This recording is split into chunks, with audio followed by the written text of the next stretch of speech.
บาทสอบថ្ងៃនេះអ្នកណាក៏ស្គាល់អ្នកណាក៏ប្រើដែរខ្ជូងអនាម័យក៏ដូចជាខ្ជូងអនាម័យអេកូរបស់យើងហើយបងប្អូនភាគច្រើនប្រកាសជាឆ្ងល់ថាខ្ជូងអេកូនឹងគេផលិតមិនគេផលិតតាមរបៀបណាគេធ្វើមិនបានវាល្អម្លេះវាស្អាតម្លេះហើយវាដិតបានឆេះយូរម្លេះបាទហើយនេះក៏ជាសកម្មភាពសិប្បកម្មនៃការផលិតខ្ជូងអនាម័យអេកូរបស់យើងដែលមានសាខានៅខាងខេត្តកំពង់ឆ្នាំងបាទដែលស្ថិតជាប់នឹងផ្លូវជាតិលេខ53ភូមិឡឃុំទួលខ្ពស់ស្រុកទឹកផុសខេត្តកំពង់ឆ្នាំងអញ្ចឹងការផលិតខ្ជូងអនាម័យបាទដំបូងយើងយកខ្ជូងរបស់យើងដែលបានមកពីការដុតសម្បកដូងទាំងថ្នោតកាអំពៅឬមួយក៏កាកសំណល់ធម្មជាតិផ្សេងៗនឹងយកមកវាយកំទេចសិនបាទនឹងហើយបន្ទាប់ពីយើងវាយកំទេចបានមកច្រើនល្មមសំគួរមកកំណោហើយយើងក៏ចាប់ផ្ដើមបន្តទៅម៉ាស៊ីនលីពុកម៉ែបងប្អូន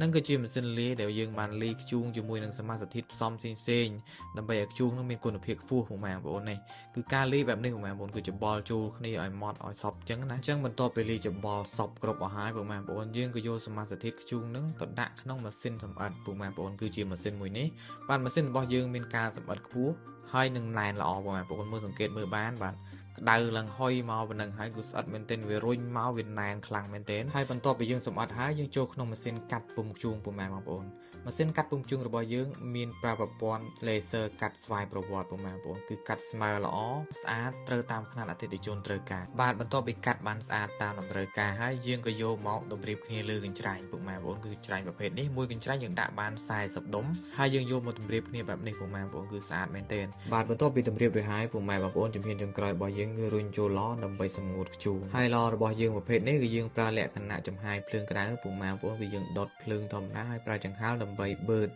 យកធាតុក្តៅនឹងចូលទៅដើម្បីសម្ងួតខ្ជូងពុកម៉ែបងប្អូនបាទបន្ទាប់ពីសម្ងួតរហូតបានកម្រិតដែលយើងត្រូវការហើយពុកម៉ែបងប្អូនគឺយើងទាញចេញមកបែបនេះគឺងាយមែនទែនពុកម៉ែបងប្អូនមើលបាទបន្ទាប់ពីទាញចេញមកយើងបានតេស្តមើលគុណភាពក៏ដូចជាសម្ងួតដែលវាស្ងួតតាមតម្រូវការយើងហើយយើងចាប់ផ្ដើមដកចេញមកចាក់កំណោ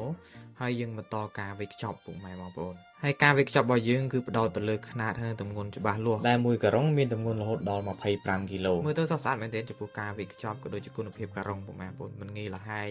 ស្វិតងាយស្រួលនឹងដឹកជញ្ជូនហើយនឹងយកទៅប្រើប្រាស់ពុកម៉ែបងប្អូនបាទហើយទាំងអស់នេះគឺជាសកម្មភាពនៃការផលិតខ្ជូងក៏ដូចជាខ្ជូងអនាម័យអេកូសម្រាប់បងប្អូនណាដែលមានបំណងចង់ផលិតក៏ដូចជាចង់ចែកចាយខ្ជូងអនាម័យអេកូដូចជាចង់ទិញម៉ាស៊ីនផលិតចង់ធ្វើជាតំណាងចែកចាយលក់បន្តខ្ជូងអនាម័យអេកូគ្រប់ប្រភេទបងប្អូនអាចទំនាក់ទំនងបានតាមរយៈ Page តាមរយៈ Telegram Group ហើយនិងតាមរយៈលេខទូរស័ព្ទខាងលើសូមអរគុណសូមជម្រាបលា